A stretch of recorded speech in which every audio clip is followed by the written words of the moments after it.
بسم اللہ الرحمن الرحیم۔ پاک پروردگار کے نام سے شروع کرتا ہوں جو دلوں کے راز خوب جانتا ہے۔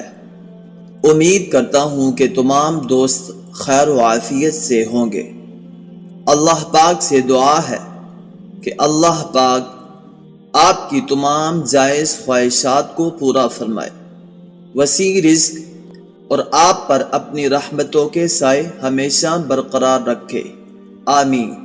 محترم ساتھیو، آج جو عمل لے کر آپ کی خدمت میں حاضر ہوا ہوں وہ عمل کن فیکون پڑھنے کا ہے۔ ہم اکثر دیکھتے ہیں کہ اللہ کی ذات کن فیکون ذات ہے۔ اس کا مطلب ہے کہ اللہ کہتا ہے کن ہو جا اور فیکون ہو جاتا ہے۔ ویسے تو احادیث کے اندر جو صلاۃ الحاجت کی نماز ہے اس کے بارے میں یہ کہا جاتا ہے کہ 2 رکعت نماز نفل ادا کی جائے اور پھر اس کے بعد ایک خاص دعا بتلائی گئی ہے۔ اس دعا کو مانگو اور اللہ کے سامنے اپنی حاجت رکھو، لیکن اس میں جو قضائے حاجت کی نماز بتا رہے ہیں اس کو نماز کن فیکون بھی کہا جاتا ہے، یعنی آپ جیسے ہی اس نماز کو جس قسم کی جائز حاجات کے لیے پڑھیں گے آپ کی وہ حاجت پوری ہو جائے گی۔ اسی لیے اس نماز کو نماز کن فیکون کہا گیا ہے۔ یہ نماز آپ نے کیسے ادا کرنی ہے، اس کا مکمل طریقہ کیا ہے، اور یہ نماز آپ نے کس وقت ادا کرنی ہے، اس میں آپ نے کیا کیا پڑھنا ہے۔ محترم ناظرین، اللہ کے سوا کوئی نہیں ہے جو انسان کی حاجت رفع کر سکے۔ دنیا کے اندر جتنے بھی مذاہب ہیں ان سب میں کوئی آگ کو پوجتا ہے، کوئی پتھروں کو، کوئی ستاروں کو، بلکہ جس چیز کو بھی پوج کر اپنی حاجت مانگتا ہے اس کی حاجت پوری اللہ ہی کرتا ہے۔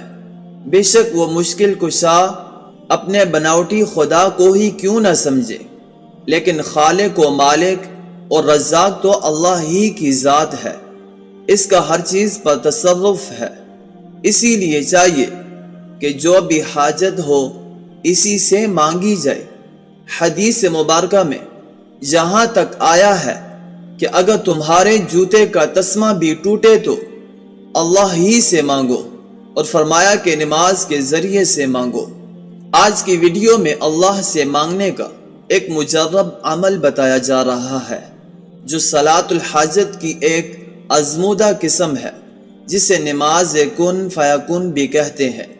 اس بارے میں یہ بھی آتا ہے کہ ہر اسلامی ماہ کے پہلے ہفتے میں شب جمعہ سے یہ عمل شروع کیا جائے اور 7 روز تک کیا جائے، لیکن اگر آپ یہ اہتمام نہیں کر سکتے اور آپ سے ہر ماہ کا پہلا ہفتہ مس ہو جاتا ہے تو پریشانی کی بات نہیں، آپ اس نماز کو کسی بھی وقت جمعہ کی رات کو کر سکتے ہیں، اور بعض اکابرین نے اس کو 7 روز تک بلا ناغہ پڑھنے کی تاکید کی ہے، جبکہ بعض اکابرین کے نزدیک آپ نے اس نماز کو صرف جمعہ کی شب میں کرنا ہے، اور شب جمعہ سے مراد جمعرات کا دن گزر جانے کے بعد جو رات آئے۔ یاد رہے کہ اس نماز کو اگر تو آپ مکمل یقین کے ساتھ پڑھیں گے تو انشاءاللہ آپ کو 7 دن تک پڑھنے کی نوبت ہی نہیں آئے گی۔ اگر آپ اس نماز کو ایک بار پڑھیں اللہ آپ کی حاجت کو پورا فرمائے گا۔ پس ضرورت اس امر کی ہے کہ اس کو سچے دل اور مکمل یقین کے ساتھ پڑھیں۔ انشاءاللہ آپ کی جو بھی نیک حاجت، نیک تمنا ہوگی، یا آپ کسی اہم ترین کام میں کامیابی چاہتے ہیں، یا کسی مشکل سے خلاصی چاہتے ہیں، یا کسی بیماری سے نجات چاہتے ہیں، یا شادی کے مسئلے پر پریشان ہیں، یا کسی کاروباری رکاوٹ کا شکار ہیں، الغرض آپ کو کسی بھی قسم کی حاجت ہے، وہ اللہ پاک کے فضل و کرم سے ضرور پوری ہوگی۔ اس نماز کی نیت کیسے کرنی ہے، نماز کی ہر رکعت میں کیا پڑھنا ہے، نماز کے بعد کیا پڑھنا ہے۔ شب جمعہ کو عمل سے پہلے غسل کرے اور عمل کے لیے پاک صاف کپڑوں کا جوڑا پہنے۔ جب آپ نیا دھلا ہوا جوڑا پہنیں گے تو آپ اس بارے میں مطمئن ہوں گے کہ آپ کے کپڑے پاک ہیں۔ جب آپ کو مکمل طہارت کا یقین ہو تو آپ کو نماز میں یکسوئی اور سکون حاصل ہوتا ہے۔ یاد رہے کہ آپ نے یہ نماز عشاء کی نماز کے بعد پڑھنی ہے، اس لیے آپ نماز سے پہلے بھی غسل کر سکتے ہیں، اور اگر آپ نے یہ نماز عشاء کے بعد کچھ وقت کے بعد پڑھی ہو تو پھر آپ عشاء کی نماز کے بعد بھی غسل کر سکتے ہیں۔ غسل کر کے پاک کپڑے پہن کر آپ نے 4 رکعت نماز نوافل صلاۃ الحاجت پڑھنے ہیں۔ نوافل کو ادا کرنے کا طریقہ کار یہ ہے، ان 4 رکعت نوافل کو اس طرح ادا کرنا ہے کہ پہلی رکعت میں سورہ فاتحہ کے بعد سورہ مؤمن کی آیت نمبر 44 وَأُفَوِّضُ أَمْرِي إِلَى اللَّهِ إِنَّ اللَّهَ بَصِيرٌ بِالْعِبَادِ 100 مرتبہ پڑھیے اور رکعت مکمل کیجیے۔ دوسری رکعت میں سورہ فاتحہ کے بعد سورہ صف کی آیت نمبر 13 نصر من اللہ وفتح قریب 100 مرتبہ پڑھیے اور رکعت مکمل کیجیے۔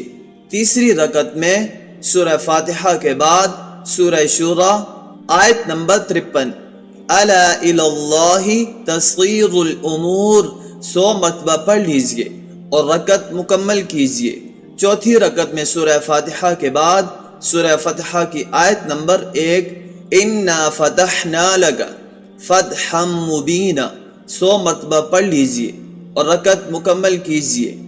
بعد سلام کے کسی سے بات مت کیجیے اور 100 مرتبہ استغفار پڑھیے، اور پھر سجدہ میں جا کر 100 مرتبہ یہ دعا پڑھیے غفرانک ربنا وإلیک المصیر۔ پھر سجدے سے سر اٹھائیے اور بارگاہ رب العزت میں اپنی حاجت طلب کریں، اور بعض اکابرین کے مطابق دعا بھی سجدہ ہی کی حالت میں مانگی جائے، اور جن اکابرین نے یقین کے ساتھ یہ عمل آزمایا ہے ان کا کہنا ہے کہ اس عمل کو یعنی نماز کن فیکون کو مکمل کریں اور سجدہ سے سر اٹھانے سے پہلے اللہ آپ کی حاجت کو پورا فرمائیں گے۔ اس لیے کامل یقین اور نہایت عاجزی سے ادب کے ساتھ دعا مانگیں۔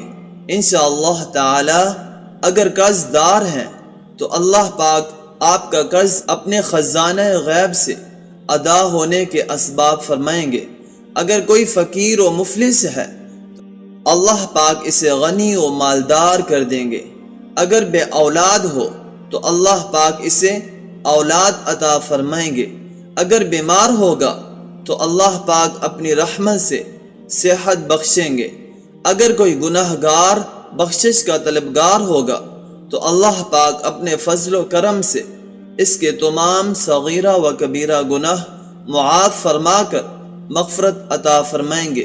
غرض جو بھی حاجت ہو خواہ دنیاوی ہو یا اخروی اللہ پاک اپنے فضل و کرم سے پوری فرمائیں گے، اس کی تمام دعاؤں کو قبول فرمائیں گے۔